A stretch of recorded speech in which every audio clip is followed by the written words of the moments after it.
Selamat malam, saya Dr. Asri. Dan saya Dr. Mia.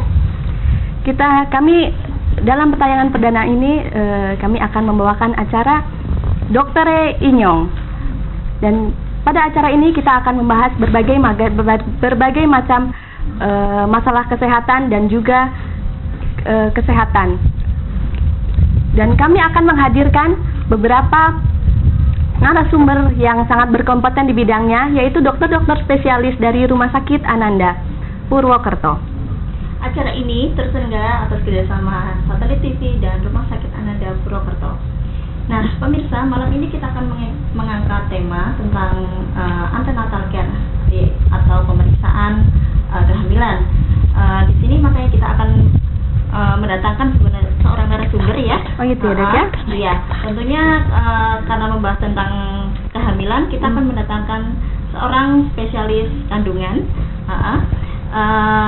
Beliau bekerja di Rumah Sakit Ananda. Beliau adalah Dr. Marta Isyana Dewi, SPOG. Langsung kita panggil aja sekarang ya, Dok ya? Oke. Silahkan, Dokter. Halo. Apa kabar, Dokter? Ya, apa kabar? Baik. Dokter Mia. Ya. Silakan Dokter, mau ngomong. Terima kasih.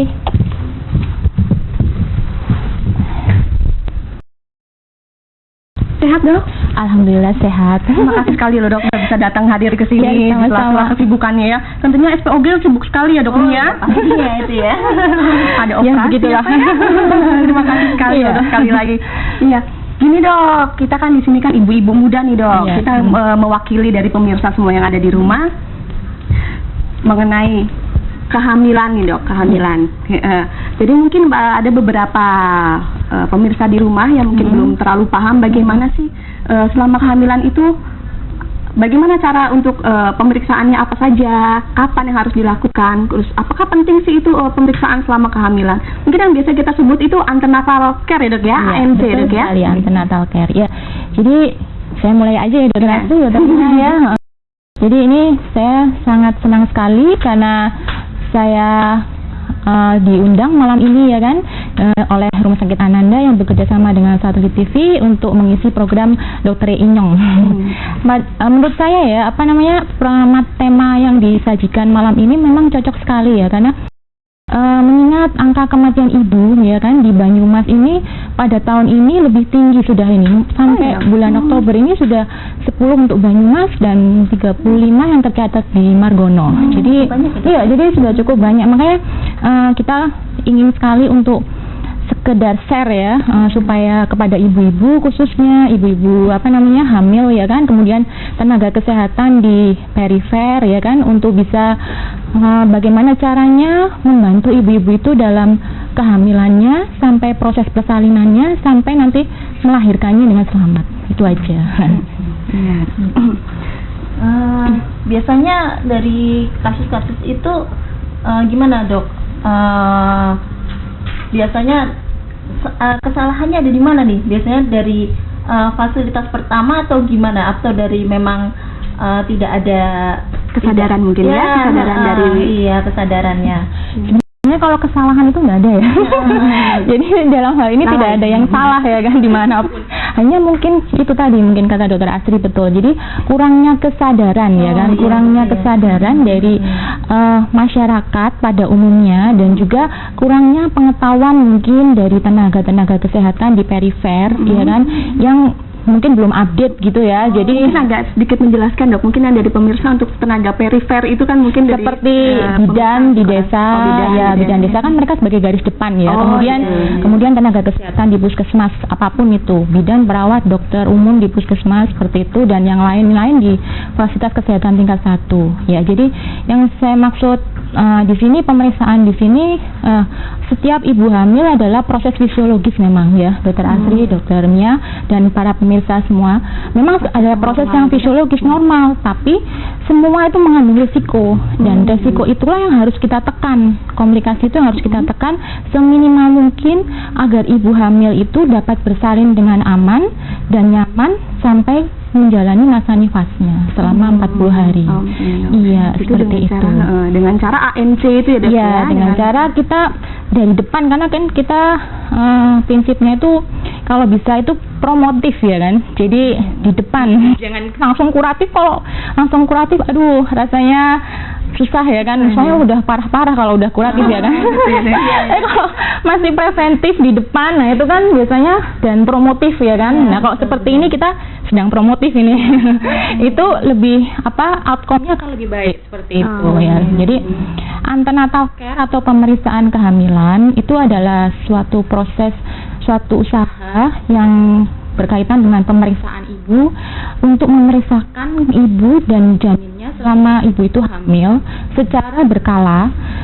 Kemudian kita harus ada tata laksana atau action jika kita menemukan penyimpangan-penyimpangan selama masa pemeriksaan itu. Gitu. Jadi nggak cuma diperiksa-periksa doang, tapi habis itu kalau ada misalkan tensinya selama pemeriksaan tensinya udah 130, 140 dibiarin aja, ya sama aja nanti ke belakangnya udah 160, 190, 200 seperti itu. Ya, jadi sampai ada untuk mencegah sebelum sampai tinggi sekali gitu ya dok? Iya, sebelum ada komplikasi yang lebih lanjut. Itu kita cut di depan seperti itu dengan mungkin terapi obat-obatan atau mungkin lifestyle, perubahan lifestyle atau edukasi diet dan lain-lain seperti itu. Ya. Sebagian besar dari hipertensi itu apa dok? Kasus kematian yang terbanyak memang ya selama ini, kasus kematian terbanyak itu penyebabnya saat ini adalah hipertensi memang ya, preeklamsia. Kemudian penyakit jantung, kemudian perdarahan pasca salin ya kan, karena atonia uteri lah atau trauma jalan lahir lah seperti itu. Kemudian baru yang keempat infeksi ya. Infeksi. Iya, tapi yang paling banyak sekarang malah preeklamsia. Kalau dulu malah perdarahan pasca salin, tapi sekarang malah iya, karena perdarahan pasca salin sudah banyak ya pelatihannya. Jadi bidan-bidan dan itu sudah pada pintar kayak gitu. Jadi sudah pintar penanganannya sudah lebih. Iya, untuk paling enggak melakukan pertolongan pertama itu sudah bisa. Sampai ke tempat rujukan. Kalau preeklamsia itu iya, sepertinya dari gaya hidup. Jadi pertama itu mungkin ada yang memang sudah sudah membawa faktor risiko, tapi itu tadi karena antenatal care-nya, karena pemeriksaan kehamilannya nggak terpadu, nggak terarah gitu, jadi akhirnya nggak bisa kita cegah di depan. Seperti tambah seru aja nih ya dok ya. Masih banyak pertanyaan lagi nanti, tapi tentunya setelah iklan-iklan komersial break berikut ini, jangan kemana-mana, tetap di Dokter Inyong.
Kembali lagi bersama kami Saya dengan Dr. Mia dan Dr. Asri serta narasumber kita. Dr. Marta.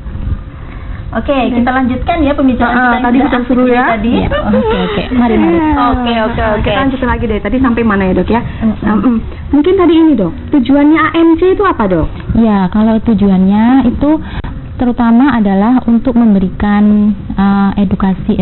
Pertama untuk mempersiapkan mempersiapkan ibu tadi ya, selama dia diketahui mulai tes kehamilan positif ya kan, kemudian sampai ibu menjalani kehamilannya, selama ibu menjalani proses kehamilannya sampai mempersiapkan proses persalinannya. Iya, sampai nanti menjalani masa nifasnya atau setelah bersalin itu supaya dengan aman, sehat dan dilayani oleh tenaga kesehatan yang profesional dan kompeten di bidangnya. Itu yang pertama. Kemudian yang kedua, kita memberikan edukasi ya, atau penjelasan atau hal-hal yang benar lah intinya itu kepada keluarga. Pertama pasien dulu, kemudian suaminya, kemudian keluarganya, dan yang terakhir masyarakat. Karena banyak sekali loh mitos-mitos di masyarakat itu yang masih kurang tepat menurut saya. Jadi akhirnya membawa hasil atau outcome yang kurang baik juga untuk proses kehamilan itu gitu loh. Jadi itu tujuannya sebenarnya. Jadi supaya semuanya berjalan dengan baik seperti yang kita harapkan. Walaupun jujur kita sebenarnya nggak tahu ya endingnya proses kehamilan itu apa kayak gitu nanti. Bakalan bisa bersalin normal atau harus dengan operasi gitu atau dengan komplikasi apa. Nah, itu kita nggak ada yang tahu. Makanya kita persiapkan di awal itu dengan baik harusnya seperti itu. Jadi sangat penting sekali itu ya. Iya, jadi penting banget itu. Nah, mungkin pemirsa juga ingin tahu nih, Dok, sebenarnya jadwal untuk pemeriksaan kehamilan ini seperti apa sih seharusnya? Ya, jadwal pemeriksaan kehamilan itu sebenarnya untuk tiap bulan sekali itu selama 1 bulan, setiap 4 minggu sekali itu sampai usia kehamilan 30 minggu. Kemudian 2 minggu sekali dari usia kehamilan 31 minggu sampai 36 minggu. Kemudian 1 minggu sekali sejak usia kehamilan 37 minggu sampai saatnya melahirkan, seperti itu. Dan kemudian itu dapat dikerjakan di bidan ya, atau puskesmas atau fasilitas kesehatan tingkat 1 yang lain gitu. Cuma kita sarankan dalam 9 bulan kehamilan itu minimal 4 kali mendatangi seorang dokter spesialis obstetri dan ginekologi untuk konsultasi lebih lanjut ya kan. Jadi untuk USG atau untuk membawa buku, kan mereka punya buku pink itu. Iya, buku pink yang untuk ada catatan-catatan lengkap itu kan dari mereka yang di tingkat 1. Nah, itu dapat dikonsultasikan ke kita seperti itu. Itu minimal 4 kali ya selama masa kehamilan ya. Jadi 1 kali pada 3 bulan pertama, kemudian 1 kali pada 3 bulan kedua, dan 2 kali pada 3 bulan terakhir menjelang proses persalinannya. Seperti itu. Biar bisa ngintip ya, Dok ya, keadaan bayinya. Iya, memang harus itu sebenarnya. Jadi nggak cuma ibunya tentunya ya. Iya, ibu dan bayinya kayak gitu. Jadi nggak cuma ini aja, nggak cuma di bidan atau di vaskes 1 kayak gitu. Dan saya juga dalam program ini menyampaikan ya kepada bidan-bidan atau tenaga kesehatan di puskesmas atau di fasilitas kesehatan 1 yang lain ya kan, supaya kirimlah pasien-pasien kalian ke dokter spesialis kandungan terdekat ya kan, dengan wilayahnya ya kan, untuk melakukan ANC terpadu dengan kami ya kan. Itu tadi minimal 4 kali dalam 9 bulan kehamilan. 4 kali dalam 9 bulan kehamilan, selama kehamilan itu ya. Iya. Harus seperti itu harusnya. Ya, Dok ya, sebenarnya cuma mudah, cuma sekali edukasinya di masyarakat itu ya yang susah ya. Karena selama ini yang kami temukan dan kami dapatkan tuh rujukan itu tuh saat kita tanya datang dengan sungsang gitu ya kan, sudah pembukaan lengkap gitu ya kan, tubuhnya udah pecah. Kita tanya, ibu nggak pernah USG, nggak pernah tahu kalau bayinya sungsang? Nggak pernah. Itu yang repot juga ya sebenarnya. Kalau sudah tahu kalau itu sungsang gitu ya kan di awal gitu kan, ya kita harus sudah di manajemen ya kan, proses persalinan nanti mau di mana seperti itu ya kan, siapa aja yang boleh menolong, resikonya nanti kira-kira apa aja seperti itu, apakah ini bisa bersalin normal atau harus operasi seperti itu. Jadi kan nggak datang sudah pembuka lengkap ya kalau denyut jantung bayinya masih baik, kalau enggak seperti itu ya kan. Itu sih salah satu contoh aja kayak gitu. Terus untuk standar pemeriksaannya biasanya gimana dok? Apa aja yang diperiksa dok? Kalau standar pemeriksaannya di awal datang itu ya, itu kita biasanya yang pertama kita tanya-tanya dulu ya kan. Kita tanya-tanya mulai dari identitasnya, terus yang terpenting adalah usianya ya kan.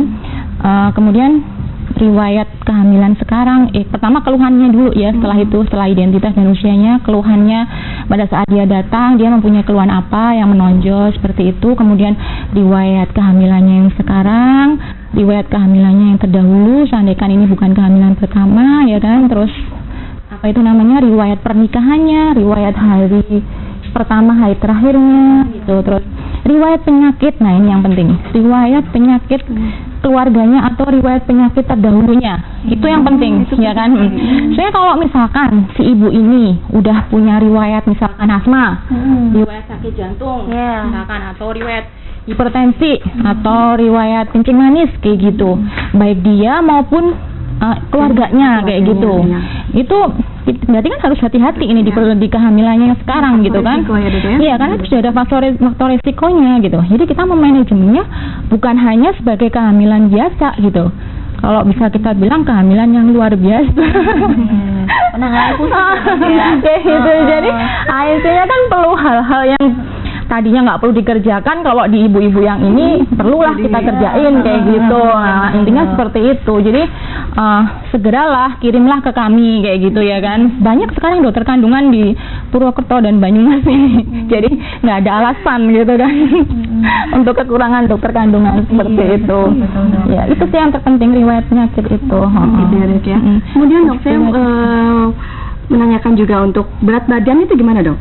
Itu ditanya di periksa juga dok? Ya, jadi kita melakukan stute sekarang ya. Setelah kita tanya-tanya itu tadi kan, kita anamnesis ya istilahnya ya. Kemudian kita juga memeriksa istilahnya sekarang stute. Dulu 5T mungkin ya dokter Asri sama dokternya kalau ingat ya kan. Waktu sekolahnya sekarang stute. Jadi yang pertama kita ukur tinggi badannya, ya. Kemudian tekanan darahnya, kemudian kita timbang berat badannya. Karena penting berat badan itu yang normal ya, selama 9 bulan kehamilan itu kenaikannya itu dari 10 sampai 15 kilo itu sih normalnya kayak gitu. Jadi kalau misalkan lebih dari itu mungkin dia udah obesitas atau cuma overweight, itu harus kita manajemen juga apa-apa yang harus dikurangi makanannya seperti itu. Karena kan nanti komplikasinya ya ada aja soalnya, mulai dari mungkin menderita hipertensi kayak gitu, atau mungkin apa namanya pada saat proses persalinannya karena kegemukan nggak bisa ngejen kayak gitu kan banyak ya. Jadi apa harus kita manajemen, kalau bisa jangan lebih dari 15 kilo, tapi ya jangan kurang dari 10 kilo, nanti bayinya kecil ya kan, ibunya kurang gizi, anemia dan lain-lain kayak gitu. Terus kemudian kita ukur tinggi fundus uteri. Tinggi fundus uteri itu tinggi rahimnya untuk memperkirakan kira-kira berat bayi ini berapa sih kayak gitu. Kemudian kita kita berikan imunisasi TT kayak gitu, tetanus toksoid ya kan. Itu penting untuk mencegah terjadinya infeksi tetanus ya pada bayi baru lahir. Kemudian kita berikan 2 kali selama kehamilan. Jadi pertama di usia kehamilan minimal 24 minggu ya kan. Kemudian yang kedua 1 bulan setelahnya. 24 minggu kira-kira 6 bulan. 6 bulan ya. Setelah itu kita tentukan posisi atau letak kepala. Kita ukur denyut jantung janinnya. Kita berikan tablet FE. Ya, minimal 90 tablet. Itu minimal selama kehamilan.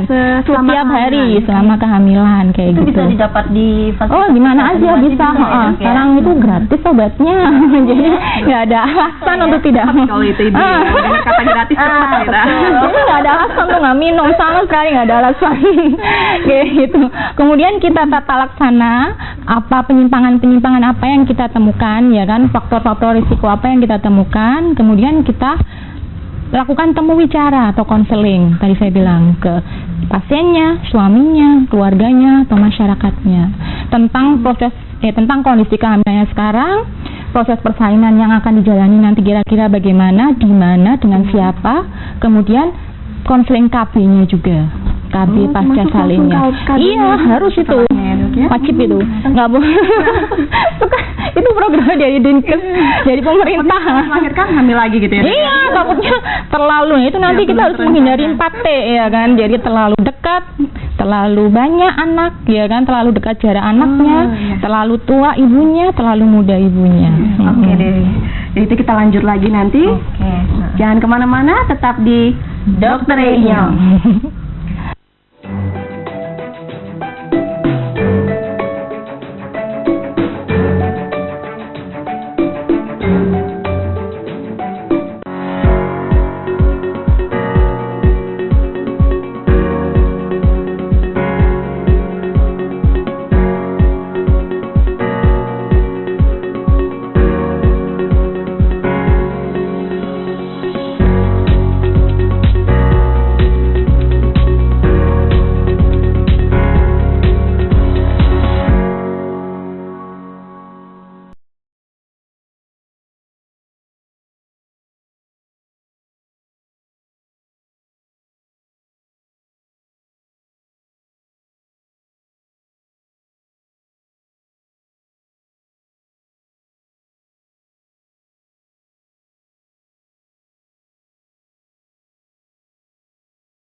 Ya, masih bersama kami dengan saya Dr. Mia dan Dr. Asri serta Dr. Marta SPOG dari Rumah Sakit Ananda Purwokerto.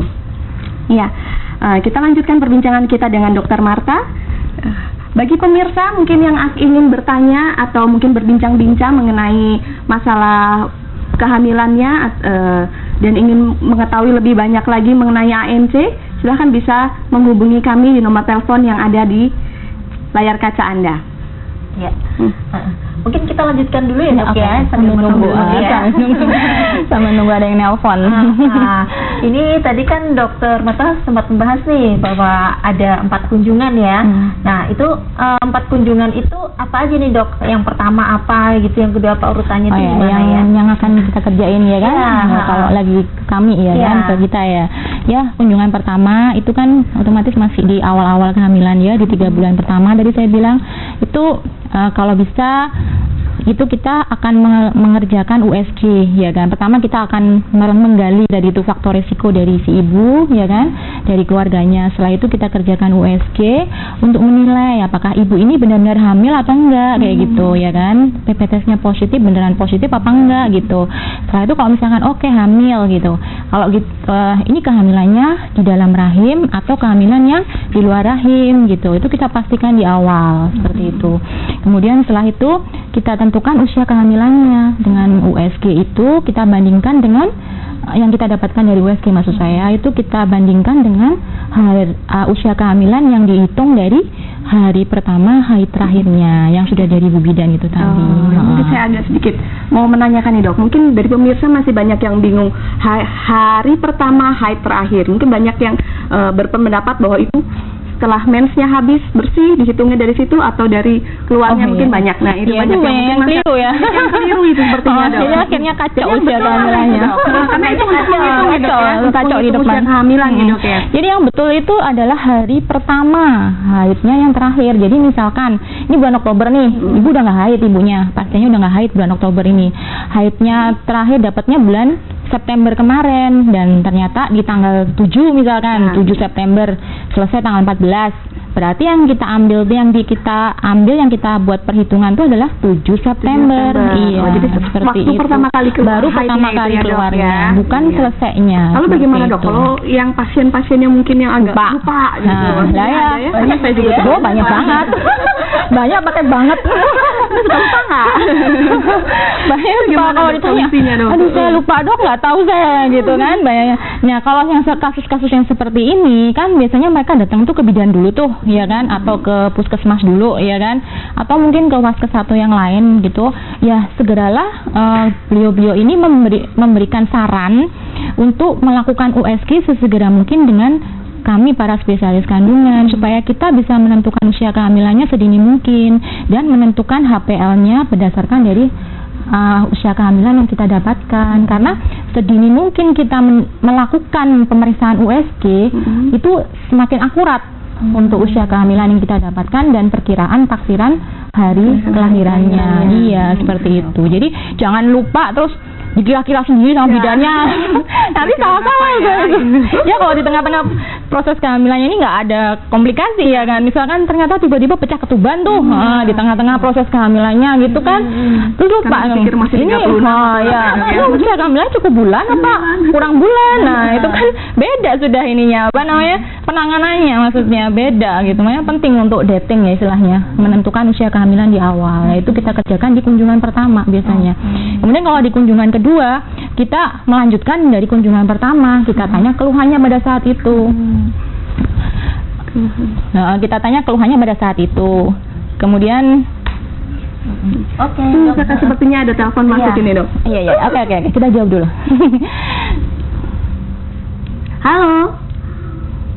Halo, dokter Inyong. Halo, dengan siapa ya? Di mana? Sepertinya ada sedikit gangguan ya. Gangguan sinyal Coba kita mungkin ya. coba kita ulang lagi. Dokter Inyong. Dengan siapa ibu atau bapak?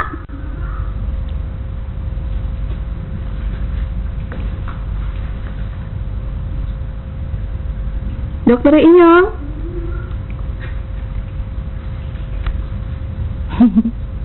Oke dah. Ini agak gangguan teknis sih. Iya. Jadi Belum beruntung ya, berarti. Belum beruntung. Maaf ya Pak, nanti coba kita telepon lagi. Ibu, oh Bapak ya. Ibu telepon lagi. Kita tunggu telepon berikutnya aja ya dok ya. Ya. Kita lanjutkan pembicaraan. Oh iya tadi ya. Sampai mana tadi? Oh iya, kunjungan kedua. Kunjungan kedua, ya. Oke, kunjungan kedua itu kita Sepertinya ada lagi nih. iya, ada lagi. Kita kalau kunjungan kedua itu melanjutkan dari kunjungan pertama. Tapi biasanya di kunjungan kedua karena sudah masuk trimester kedua ya. Dok, sepertinya ada Iya, telepon oke, lagi. oke. Nah, kita ini Kita angkat dulu ya. Iya, Kita oke, angkat. oke. Oke. Halo, Dokter Inyong. Dokter Inyong, selamat malam.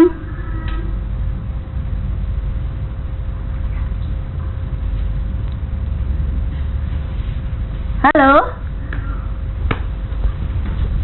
Halo, dengan siapa di mana ini?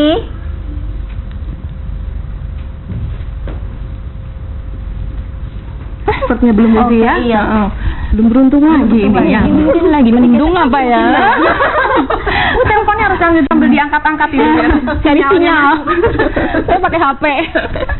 Iya, dok, lanjut lagi dok. Tadi kita sampai mana Iya. dok? Kunjungan yang kedua. Iya, jadi kunjungan yang kedua itu melanjutkan kunjungan yang pertama. Tapi karena sudah masuk trimester kedua, ya kan, biasanya sudah ada tuh, sudah muncul tuh, mulai kelihatan. Kalau seandainya kan sudah mulai terkomplikasi kehamilannya, itu sudah mulai muncul tuh biasanya. Jadi kita udah bisa deteksi di kunjungan kedua itu, kalau memang sudah ada. Tapi ada loh yang munculnya di akhir-akhir ada. Cuma kan karena sudah rajin periksa ke kita, biasanya kita udah aware gitu kan di depan kayak gitu. Walaupun kita nggak pengen nakut-nakutin sebenarnya, tapi ya itu yang terjadi gitu. Terus kemudian kita deteksi pada saat USG kelainan kongenitalnya. Jadi kelainan kongenital tuh kelainan bawaan, mungkin adakah cacat janin gitu ya kan, atau mungkin ada kelainan di air ketubannya, mungkin kok umur kehamilannya masih muda tapi air ketubannya tinggal sedikit ya, kayak gitu. Tuh ada yang kayak gitu, biasanya ada sesuatu itu di bayinya kayak gitu. Usia kehamilan berapa Dok bisa diketahui itu kalau kongenital ataupun Itu mulai dari usia kehamilan 12 minggu, jadi masuk trimester kedua biasanya udah bisa kita. Trimester kedua bulan ketiga itu ya, Ya, setelah berarti 3 bulan. Setelah 3 bulan, 4 bulan, 5 bulan kita udah bisa mendeteksi untuk mendeteksi usia kehamilan. Udah bisa itu. Oh, dari denyut kelainan kongenital. Ya. Kalau dari denyut jantung itu biasanya bisa ngelihat untuk kelainan dari jantung. Oh, bisa. Untuk misalkan ada kelainan jantung di janinnya. Bisa. Jadi kita akan kerjakan Doppler ya kan di USG-nya itu bisa kita lihat USG, kita lihat apakah ruangan jantungnya beneran ada 4 ya kan. Biliknya kan ada kan kita bilik jantung kita kan 4 ruangan tuh. Itu bisa kita lihat itu sejak masih dalam masa kehamilan bayinya. Itu harus USG. Harus USG kan cuma 4 kali sebenarnya ya kan, nggak banyak gitu kan. Cuma itu kadang kan nggak dikerjain sama mereka. Karena bilangnya nggak usah USG juga nggak apa-apa kayak gitu ya kan. Terus yang kita udah bisa mendeteksi pasien ini mulai anemia kah atau perkembangan janinnya sudah mulai tidak sesuai dengan usia kehamilannya, itu sudah mulai kita bisa deteksi di trimester kedua. Kemudian di trimester ketiga, di kunjungan ketiga itu kita follow up yang di trimester kunjungan di trimester kedua itu kita follow up semuanya ya kan. Kemudian kita pastikan lagi misalkan kalau ibu ini sudah mengarah ke preeklamsia tuh, hipertensi dalam kehamilan, hipertensi dalam kehamilan, ya kita cek pada saat kunjungan ketiga itu memang beneran kah atau enggak, mas ternyata masih bisa ditunggu nih, masih bisa, nggak harus dilahirkan kayak gitu, cuma kita kasih obat ini kayak gitu. Itu masih bisa kita lihat perkembangan janinnya ya kan, kondisi ibunya itu di trimester ketiga. Terutama terus yang paling penting adalah posisi pada saat trimester ketiga itu ya kan, posisi janin itu penting ya kan, sama posisi plasenta atau ari-ari. Orang bilang ari-ari ya kan, sama kondisi air ketubannya itu juga penting kayak gitu. Untuk ibunya apakah tensinya masih baik, HB-nya masih baik kayak gitu ya kan. Terus di trimester akhir kita konfirmasi ulang yang kemarin yang di trimester yang di kunjungan ketiga pada saat kunjungan keempat. Kemudian kita update ulang, kita tanyakan ke ibunya, ibu mau bersalin kondisi kehamilan kayak gini nih gitu kan, ini harus melahirkan di sini kayak gitu, atau enggak kok ini baik-baik aja, ibu bisa melahirkan di puskesmas, ibu bisa melahirkan di bidan kayak gitu. Yaitu kita update sampai kita konseling rencana KB-nya di kunjungan keempat seperti itu. Kayak gitu sih. Oke, sepertinya ada penelpon lagi nih ya Dok ya. Iya. Semoga beruntung ya. Ini ya Dok ya. Selamat malam Dokter Inyong. Halo, dengan siapa di mana?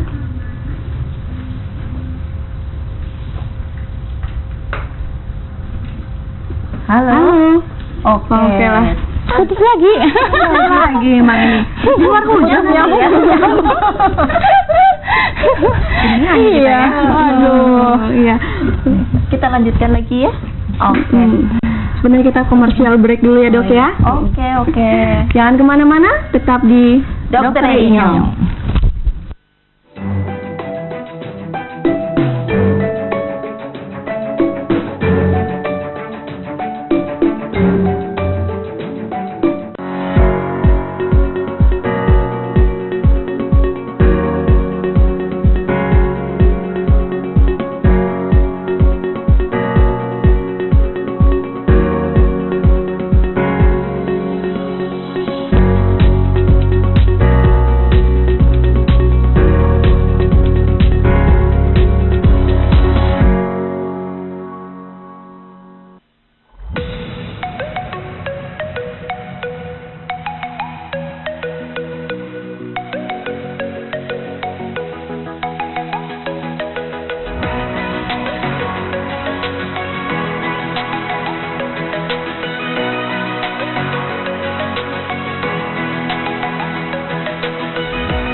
Oke, kembali lagi bersama kami, masih dengan narasumber kita, dengan Dokter Mata SPOG.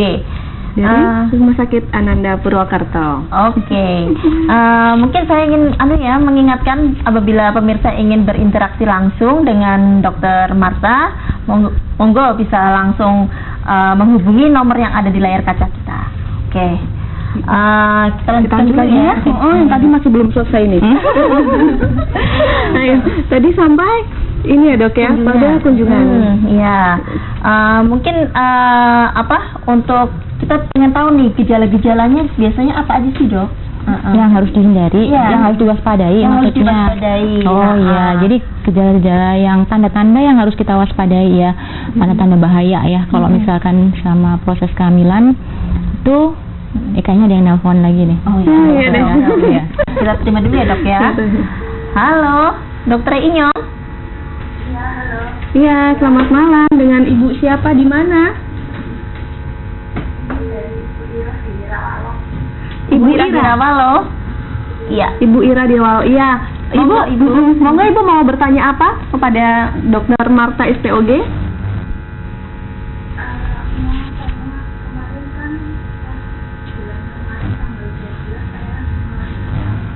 Tanggal 12 ya Bu ya?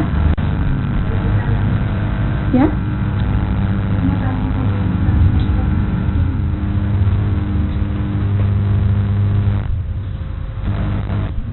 Hilang. Halo. Halo. Suaranya agak menghilang ini. Halo Ibu Ira. Coba agak diulangi lagi Bu pertanyaannya.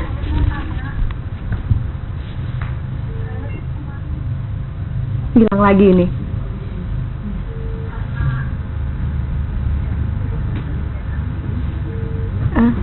Apa di dalam? Ya. Maaf kurang jelas ya. Kurang jelas ini Bu Ira, mohon maaf. Bisa diulang lagi coba. Oh ya sudah. Bisa diulang lagi Bu Ira nih karena suaranya mulai terdengar. Ya, halo. Ya, Ya. sudah agak jelas ini ya. Bisa diulang lagi, mohon maaf Bu Ira. Diulang lagi pertanyaannya. Iya. Saya mau program kehamilan. Oh ya. Terakhir melahirkan kapan Ibu? Kemarin kan bulan. Ya. Ya. Terakhir hamil kapan Ibu? Kemarin bulan yang kemarin kan saya melahirkan, tapi karena janin sudah meninggal. Usia kehamilan berapa Ibu? Terus di kehamilan 5 bulan. Ya. Masih di bulan ini ya Bu ya? Masih di bulan Oktober ini? Mungkin bulan September. Oh September ya, September. 1 bulan yang lalu. Ya, karena apa mungkin ada kesalahan atau gimana Ibu? Ibu rutin untuk memeriksakan kehamilan Ibu? Ya, selama kehamilan saya rutin. Kemana Ibu? Ke bidan? Iya, di bidan. Di bidan. Ini kemarin kehamilan yang keberapa ya Bu? Yang pertama. Hamilan pertama ya. Sebelumnya sudah pernah di USG belum ya Bu? Dengan dokter spesialisnya? Kalau misalnya selama kehamilan belum pernah. Bagaimana, sudah cukup pertanyaannya atau ada? Karena Jadi pertanyaannya apa tadi Ibu? maksudnya saya mau menanyakan untuk program kembali itu bisa kehamilan setelah beberapa bulan sih. Oh gitu ya. Jadi ingin program lagi, kapan bisa program hamil lagi gitu ya Bu ya? Betul begitu? Iya Bu. Ya. Karena ini kan maksudnya kehamilan pertama setelah usia 5 tahun menikah. Oh, 5 tahun ini ya. Usia Ibu berapa Ibu sekarang? Kalau sekarang 29. 29. Masih cukup muda ya Dok ya. Oke. Terima Sudah kasih cukup Ibu. Terima kasih. Ya, kita Langsung kita jawab ya. langsung dijawab aja sama dokter. Ya. Gimana dok? Inilah tadi ya. Sama. Kan Iya, betul. masalahnya sama ya. Jadi ibunya belum pernah USG juga ya kan selama kehamilannya itu, padahal kan sudah masuk berarti 5 bulan, berarti masuk trimester kedua, ya kan. Jadi harusnya sudah 2 kali ya kan melakukan udah kali kunjungan gitu. Jadi kalau ibu tadi menanyakan kapan bisa hamil lagi setelah proses persalinannya yang kemarin yang tidak menyenangkan ya kan, itu untuk memulihkan kondisi organ-organ kandungannya paling enggak ya 3 sampai 6 bulan lah ya. Setelah itu bolehlah kalau untuk mau langsung dicoba untuk program persalinan program hamil kembali sudah boleh, karena mengingat ibunya sudah 5 tahun ya kan, belum 5 tahun pernikahan belum dikaruniai putra, baru yang sekarang ini. Oke. Ini ada telepon masuk Ya, lagi. monggo. Ya. Halo, Dokter Inyong. Halo, kali ini bapak-bapak ini. Oke, selamat malam. Dengan siapa di mana? Halo, selamat malam. Iya, dengan siapa di mana? Dengan Bapak Alex Bapak Alex di mana, Pak? di Kebun Dalam. Oh, Bendalam ya. Oke. Silakan Bapak. Iya. Saya mau nanya sama Dokter Marta. Gimana, Bapak? Sudah menikah, Dok, Ya. dan sudah punya anak 1 perempuan, Iya. umur 5 tahun. Tapi saya berencana punya anak lagi, tapi saya pengen anaknya laki-laki. Apakah dalam ilmu medis, apakah dalam ilmu medis itu ada caranya atau triknya, Dok? Itu aja, Dok. Oh iya, usia ininya Terima kasih. Usia istrinya berapa, Pak? Oh, sudah. Oh, 27. Ya, Masih muda ya. Oke, terima kasih Bapak. Pak. Langsung kita jawab aja ya. Agak di luar ini sebenarnya, Dok. Tapi nggak apa-apa ya, Dok ya. Ini seru juga nih, Dok. Gimana, Dok? Ya, Bisa, Dok? namanya Program. ilmu ya kalau seperti ini ya, jadi namanya di ini Oh, dulu ada ya, lagi. di Kita tampung dulu dulu tadi ya, ya, kita Dok, ya. tampung dulu aja ya. Nah. Halo. Halo, selamat malam, Dokter Inyong. Dokter Inyong ya? Iya. Halo. Dengan ibu siapa di mana? Saya mau dengan Ibu Wiwi dari Purbalingga. Ibu Wiwi dari Purbalingga. Ya, pertanyaannya apa, Ibu? Ya. Ini saya mau nanya, Dok, kalau usia umur kehamilan 1 bulan itu boleh USG transvaginal enggak ya? Oh iya. Sekarang sudah hamil, Ibu? Hamil 1 bulan? Itu menyebabkan keguguran atau tidak? Oh iya. Oh, gitu, iya. Sudah cukup. Sudah? Iya. Nah, ada pertanyaan lagi, Ibu? Ya, terima kasih. Sama-sama, Ibu. Gimana, Dok? Ya, kita jawab dulu dari yang pertama Alex tadi ya, Pak Alex ya. Ya, kalau untuk namanya di bagian kandungan ya, ilmu yang tidak pasti itu, yang tidak pernah bisa pasti itu adalah ilmu FER ya. Jadi fertility dan endokrinologi reproduksi ya kan. Jadi itu tadi yang ditanyakan Pak Alex termasuk yang itu, yang FER itu ya kan. Jadi kita bisa berusaha tapi tidak menjanjikan kayak gitu. Kembali lagi Jadi di atas ya kembali lagi pada tetap harus dengan doa yang terakhirnya. Ya, jadi salah satu caranya yang biasanya kita sarankan itu adalah kita sarankan untuk mencoba, maksudnya ya kan.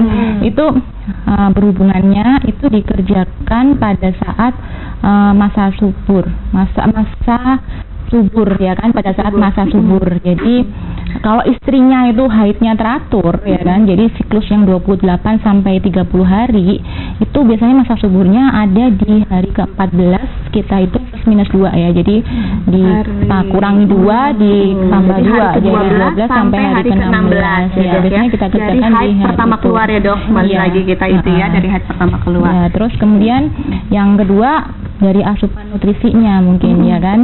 Nutrisinya ya kalau saya sarankan banyak makan protein, terutama untuk bapaknya, karena kan yang membawa faktor kromosom ya, kromosom jenis kelamin itu bapaknya gitu loh. Jadi kalau kita sel telur itu kita kromosomnya perempuan kan X ya, 46XX. Kalau yang laki-laki itu 46XY. Jadi ada Y-nya gitu. Kalau mau laki-laki ya bapaknya itu banyak makan protein, terutama hewani seperti itu. Jadi selama mau memprogram kehamilan gitu. Kira-kira berapa lama itu kita harus si bapak Ya. itu harus mengkonsumsi Paling itu, nggak Dok? lama lah ya, 6 bulan sampai 6 1 bulan tahun. gitu Ya, ya, jangan jadi- terlalu dekat karena kan itu semua ini ya perlu proses ya kan, Iya. perlu waktu juga kan karena ada sirkulasi hormonal dan lain-lain. Jadi kita nggak bisa pasti ini 1 bulan dapat kayak gitu. Jadi perlu waktu. Perlu waktu sih Iya. setelah konsumsi protein hewani seperti daging-dagingan mungkin ya, Dok ya. telur kayak itu gitu-gitu. baru telur, susu. kayak gitu. Mungkin setelah 5 bulan atau 6 bulan baru mulai diprogram gitu ya, Dok? Ya enggak ya selama mengkonsumsi itu ya boleh untuk diprogram. Langsung diprogram. Kayak gitu. iya. Jadi ya nggak apa-apa Setelah gitu. makan dulu Cuma satu bulan baru mulai program gitu. kalau bapaknya mau menunggu seperti itu ya juga nggak apa-apa. Mungkin ya, Dok, ya. Tapi lebih bagus mungkin, lebih Outcome-nya lebih bisa Oh, dapat iya. gitu. karena sudah ada Iya, persiapan di awal. Awal seperti itu. Oke, mungkin yang ini sudah terjawab ya, Pak ya. Iya. Nah, kemudian untuk pertanyaan kedua. Iya, dari Bu Wiwi tadi ya. Kita lanjutkan nanti aja ya, Dokter Nia. Oke. Setelah yang satu ini tetap di Dokter Inyong.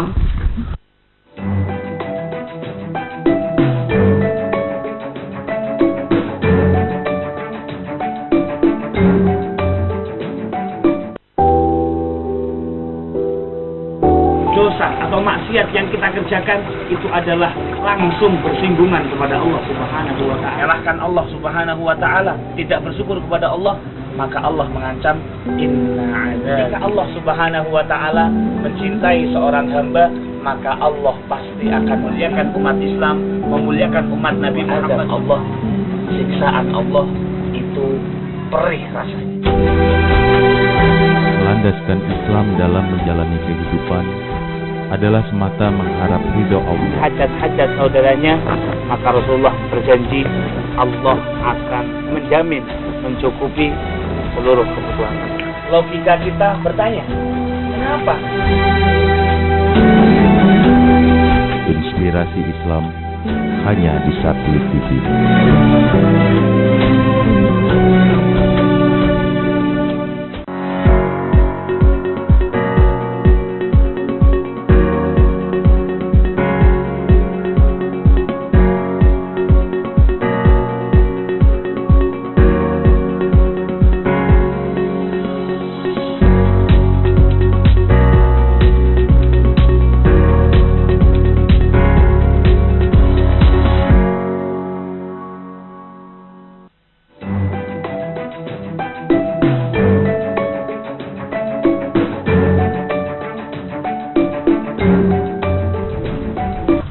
Oke, kembali lagi bersama kami, bersama narasumber kami juga, Dr. Marta. Dari Rumah Sakit Ananda Purwokerto. Oke, kita Kita melanjutkan. apa? Jawab yang tadi ya? Iya, Nomor 2 tadi ya? Kita belum tanya jawab itu. dari Bu Wiwi ya tadi ya. Bu Wiwi di yang Purbalingga. sedang hamil 1 bulan. Oh Dok. iya, Ini. untuk melakukan pemeriksaan transvaginal ya kan, USG Iya. transvaginal boleh. Malah justru kalau misalkan usia kehamilannya itu kurang dari 7 minggu, jadi masih di bawah 7 minggu. Memang yang lebih akurat itu adalah pemeriksaan yang pakai transvaginal seperti itu. Dan itu tidak akan menyebabkan keguguran, nggak akan ada efeknya karena USG itu sebenarnya hanya gelombang elektromagnetik dari gerakan janin, dari kondisi kehamilan itu yang ditransferkan, dimanifestasikan berupa gambar di layar. Jadi nggak ada sinar X-ray-nya sama sekali. ada ya, Dok, ya. Jadi Jadi boleh aman ya, Dok, ya. dikerjakan. Jadi, Ya. Kalau lebih dari 7 minggu kira-kira? ada Kalau- telepon lagi sepertinya Oh, nih, ada Dok. telepon lagi ya? Iya. Oke. Selamat malam, Dokter Inyo. Dengan siapa Ibu? Di mana? Dari Ria Ria. Purwokerto. Ria, Ibu Ria di Purwokerto. Oke. Ya, Ibu Ria mau bertanya apa Ibu? Mau tanya kalau misalkan untuk hamil itu kalau misal udah umur 30 bagaimana, Dok? Oh, usia Ibu sudah 30, tapi masih ingin hamil. Iya, Ya, ini sudah pernah hamil sebelumnya? belum pernah. Belum pernah. Sudah berapa tahun menikah Ibu? Hampir 6 tahun. Sudah 6 tahun belum menikah ya Dok ya? Sudah menikah. Iya, sudah menikah. Iya. Oke. Gitu aja Ibu Ria? Ada pertanyaan lain? Ya, Ada pertanyaan lagi, Bu? KB nggak kira-kira KB nggak sama? Mungkin tempat dokter yang harus kayak gimana yang mesti konsultasi gitu. Oh gitu. Ya, untuk USG ya Bu ya. Dokter mana gitu ya. Oke. Ibu selama menikah ini pernah KB? Belum pernah. Tidak pernah KB ya? Sama sekali ya Bu ya? Iya. Ya.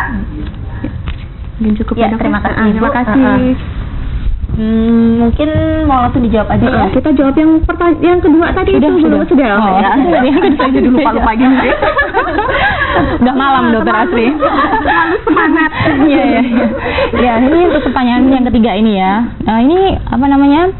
Kalau tadi ibunya sudah menikah 6 tahun ya kan, usianya udah 30 tahun, belum pernah hamil ya kan, selama pernikahannya ini belum pernah hamil. Bolehlah untuk memeriksakan diri dulu. Usianya juga masih 30 tahun ya kan. Jadi masih usia-usia yang produktif lah ya, masih bisa, karena masih di bawah 35 tahun ya Bu. Jangan takut ya Bu ya. Jadi masih boleh untuk bisa hamil. Kemudian saya sarankan, kalau kami sarankan di sini, Ibu memeriksakan diri dengan bersama suaminya. Ya, jadi berdua bersama suaminya ya kan. Jadi nanti yang kita periksa bukan cuma Ibu ya kan. Karena kasus-kasus infertilitas seperti ini biasanya kelainannya itu nggak cuma ada di kita kaum perempuan yang disalahkan, tapi biasanya ada juga di bapaknya juga berperan kayak gitu. Jadi mungkin nanti kita periksakan ibunya, kita USG, kita periksakan HSG kayak gitu-gitu ya kan. Terus bapaknya mungkin kita periksakan analisis sperma seperti itu. Tapi sebelumnya mungkin kita konseling dulu, kita tanya-tanya lebih lanjut dulu seperti itu. Dan Ibu boleh memeriksakan diri ke dokter kandungan ya Bu ya. Kalau seperti itu nggak bisa kalau nggak ke dokter kandungan ya kan. Mungkin boleh ke rumah sakit Ananda boleh ya. Dokternya ada banyak Bu di situ Bu. Ada berapa Dok kalau di sana itu Dok? Di rumah sakit Ananda ada yang putra itu ada Dokter Hadi, Dokter Harjono, kemudian yang perempuan ada Dokter Prita, Dokter Ika, dan kemudian saya sendiri. Banyak dokternya, tinggal dipilih aja Bu. Jadi setiap hari pasti ada ya Dok? Iya, pasti ada setiap hari. Tinggal telepon aja. Berarti untuk tadi yang pertanyaan Ibu Ira, harus kemana periksanya, ke semua dokter kandungan bisa ya Dok ya? Sebenarnya ya. Oke. Ya. Kita ada telepon lagi? Nggak ada? Kayaknya ada ya. Belum ada, kita tunggu lagi. Terus mungkin saya ingin bertanya nih Dok, tadi saya masih penasaran untuk USG transvaginal ya Dok ya. Tadi kan usia 7 bulan ya Dok. Kalau misalnya 7 minggu saya. Oh ya, 7 minggu. Kalau di atas 7 minggu gimana Dok? Bermasalah nggak Dok? Oh, nggak apa-apa sih. Cuma sebenarnya memang USG transvaginal itu kan tujuan kita itu kita langsung mendekati dengan mulut rahimnya ya. Jadi bisa langsung kena gitu tanpa harus melalui perantara. Kalau misalkan USG abdomen itu kan kita harus ada melalui lemak perut kita kan, kalau perempuan tau lah ya. Tebal kayak gitu. Nah, itu kan semua mempengaruhi resolusi gambar yang diterima oleh layar monitor kayak gitulah. Sedangkan pada usia kehamilan kurang dari 7 minggu tuh biasanya kan kantong kehamilan masih kecil sekali ya kan, ukurannya masih kecil sekali. Kadang kan kita susah untuk menampakkan dengan USG yang abdominal gitu. Jadi kita bisa kerjakan dengan USG transvaginal. Kalau misalkan usia kehamilan sudah lebih dari 7 minggu, kita bisa menggunakan langsung abdominal tuh bisa. Jadi nggak perlu harus transvaginal gitu. Tapi apabila dilakukan juga nggak masalah ya Dok ya. Tapi biasanya tidak ini ya Dok ya. Ya kalau memang konfirmasi aja, kalau memang pada saat usia kehamilannya ibunya bilang, oh ini sudah 8 minggu Dok, udah 9 minggu, tapi begitu kita lihat di USG trans abdominal ternyata kok usia kehamilan kok nggak sesuai yang diharapkan dengan 8 minggu atau 9 minggu, kita bisa konfirmasi ulang dengan USG transvaginal lagi seperti itu. Jadi sesuai dengan kebutuhan lah. Masalahnya USG transvaginal tuh nggak nyaman. Iya, nggak semua pasien tuh kadang-kadang malu ya kan, apalagi kalau dokter kandungannya laki ya kan. Harus buka-buka segala kayak gitu.